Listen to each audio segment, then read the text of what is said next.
What's up, guys? I'm Matt Harris. This is episode 6 of The Harris Effect, entitled The Truth About Democrats. And in one of my past videos, some guy who I don't know said that I have a very punchable face. So I figured I would throw my backwards hat on. I don't know if that makes me more punchable or less punchable, but figured I'd give that a try. Never been told that before. Thought that was kind of interesting. So anyway, I digress. Today, like I said, I'm talking about the truth about Democrats. And I've done quite a bit of research this weekend, and it's Sunday, so I'm not watching football. So I figure I might as well shoot a video. First and foremost, the Democrats founded the KKK. It was essentially the military arm of the Democratic Party. And they were initially targeting white Republicans, basically for their opposition to slavery and white supremacy. They were also targeting these white Republicans because of their allegiance to promoting equal rights for black Americans. So fact checkers will come out and say that not all Democrats supported the KKK, which is true. The Democratic Party itself wasn't the KKK, nor was the KKK the Democratic Party. But the KKK absolutely served the interests of the Democratic Party, and it was founded by Democrats. The Democratic Party is also the party of slavery, and I have some very interesting facts that I didn't even know here recently. So since its founding in 1829, the Democratic Party has fought against every major civil rights initiative and has a long history of discrimination. In contrast, the Republican Party was founded in 1854 as an anti-slavery party. Its mission was to stop the spread of slavery into the new Western territories with the aim of abolishing it entirely. This was dealt a huge blow in the Supreme Court in 1857. So in 1857, there was a case, it was Dred Scott versus Sanford, and the court ruled that slaves are not citizens, they are property. So the 7 justices who voted in favor of this were all Democrats. The 2 justices who opposed it were both Republicans, okay? So the idea of slavery, we all know, was basically resolved during the Civil War. And 6 days after the Confederate Army surrendered, Abraham Lincoln, the president at the time, was shot by John Wilkes Booth, another Democrat. Andrew Johnson, who was President Lincoln's vice president at the time, then assumed presidency, but he was in adamant disagreement with his predecessor on the plan to integrate newly freed slaves into the South's economic and social order. So to me, this is where it really starts to get interesting. So Democrats claim to be the party of economic opportunity. However, the 13th Amendment was adamantly opposed by Democrats. So in fact, the 13th Amendment was passed with 100% support from Republicans. 77% of Democrats opposed it. So that's pretty interesting.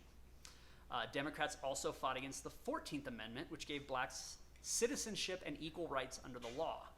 This amendment was passed with 94% Republican support. Every single Democrat voted against it. Democrats were actually in support of the 15th Amendment, though.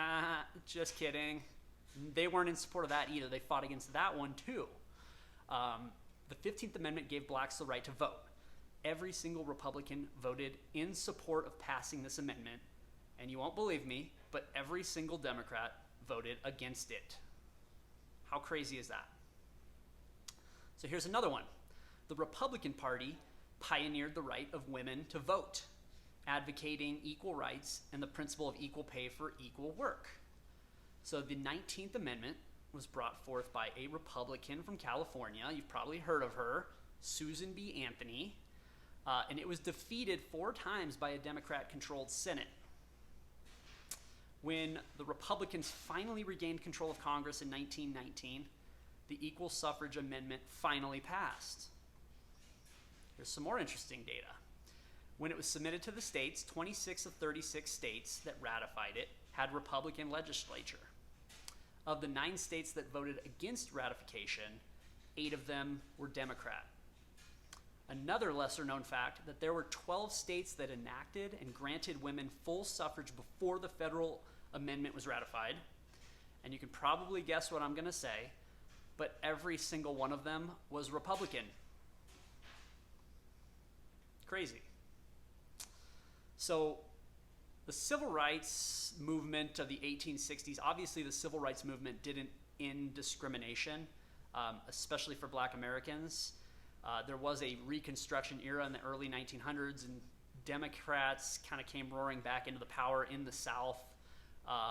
They kind of reestablished this white supremacy across the region with measures like black codes, laws that restricted blacks from owning properties and running businesses. They also imposed poll taxes and literacy tests that were used to subvert black citizens' rights to vote. This was kind of enforced by terror, which is also known as the KKK. Another lesser-known fact is that Democratic legislature, was responsible for disarming the black community and keeping firearms out of the hands of African Americans. So this made them much more susceptible to the violent tyranny of the KKK, leaving them unable to defend themselves. So when Woodrow Wilson, another Democrat, became president, he resegregated many federal agencies.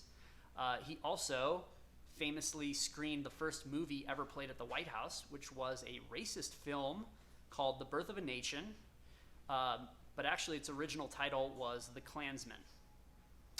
So Woodrow shared many similar views with the KKK. And then a few decades later, we're kind of just skipping all around on timeline, but a few decades later, the only serious congressional opposition to the landmark Civil Rights Act of 1864 came from Democrats. 80% of Republicans supported the bill. And actually, Democrats they filibustered that bill for 75 days until Republicans were finally able to get a few extra votes. So after all of this effort to enslave black America failed, the Democrats needed a new strategy because they failed. So they needed to find a way to get black Americans to vote Democrat. That is when Lyndon Johnson kind of rolled in with the war on poverty. He launched a massive campaign creating massive governmental welfare programs, incentivizing the destruction of two-parent homes and fatherless children.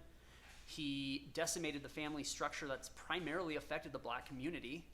Interestingly enough, if you read the Black Lives Matter mission statement, that is one of the things that they claim as part of their mission, is to basically destroy the family structure. The family nucleus, I believe, is what they, the terminology that they use.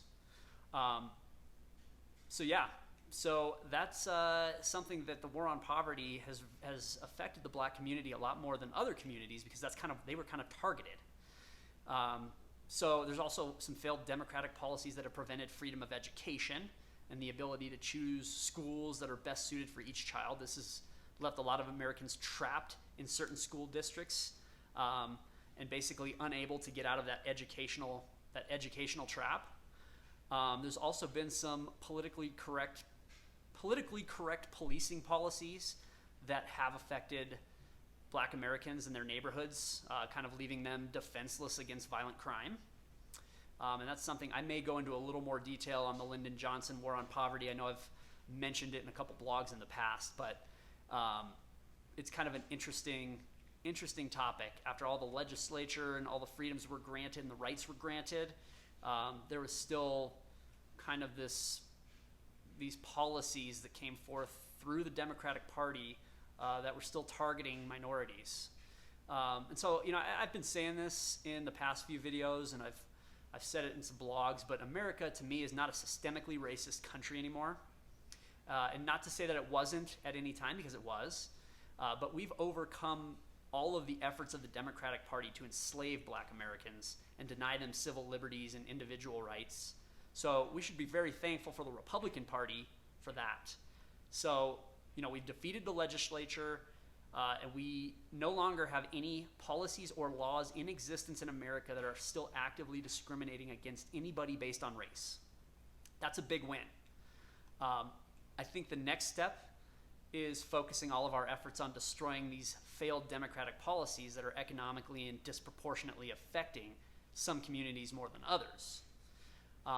Lastly, one thing I want to point out too is to not fall for the idea of the big switch. So this is what everybody claims as refuting evidence against what I've just talked about. They say that the Democratic Party of the past, the racist, slavery, anti-rights Democratic Party of the past, is not the same as it is today. That's a lie. So they claim that all the racist Democrats switched to the Republican Party and that the remaining Democrats had an enlightenment. This is false. It's not true. Now, it is true that in the 1930s, many blacks switched to the Democratic Party, but that was basically because of the promises made under the New Deal. The poorest, most racist white Democrats never switched parties. The only Democrats that really switched parties were the ones who actually believed in the messaging of the Republican Party at the time, which was the anti-slavery, pro-individual rights stances. That was really the people that switched from the Democratic Party to the Republican Party. Those were actually the people who were enlightened. Those were the people that said, well, we're kind of supporting this party that is pro-slavery, is against all civil rights movements, stuff like that. So there were a couple people that did switch, but those were actually the enlightened people. So there's a really interesting statistic in this film that I watched, and it says, if you add up all of the leaders of the KKK, all the leaders of the racist organizations affiliated with the Democratic Party, all the Democratic senators, the Democratic congressmen from 1860 all the way to 2000, and everybody who voted against the Civil Rights Acts of 1964, there were about 1,600 people in total. So less than 1% of those switched from the Democratic Party to the Republican Party. So the big switch that everybody talks about as a fact check for all of these Democratic facts is a big lie, okay? So that's all I'm going to talk about today. This video is already 12 minutes long. It's a little longer than I wanted it to be, but don't forget to like and share this video if you enjoyed it. Don't forget to subscribe and turn on notifications. If you want to argue, discuss, make fun of my clothes, tell me I have a punchable face, you can leave me a comment below, and I will do my best to respond to everybody, even the people that are being mean. That's fine. Also, if you have any ideas for new topics, throw those in the comments below. Always looking for new things that people want to discuss. Lastly, I'll end with this. We have a big election right now, and there's a lot of division in the country. So the point of this video is to educate people on the history of the Democratic Party. But it's also to hopefully expose that the lies, the deception, the anti-American values of the past, as represented by the Democratic Party, still exist today. They are just as present now. The Democratic Party is the party that wants to burn down this great country. They want to rewrite the history books. They want to reestablish a nation of collectivism and governmental reliance. I, for one, will not sit back and stand for it. I'm going to keep putting out these videos, in every effort that I can make to open up people's eyes and hopefully convert a few people over to my side. And my side is the side that believes that America may have a history of some failures in many respects, but it's the greatest country on earth and the greatest idea ever presented to mankind. And it's something that I think is very, very important that we continue to protect. So thank you all for watching.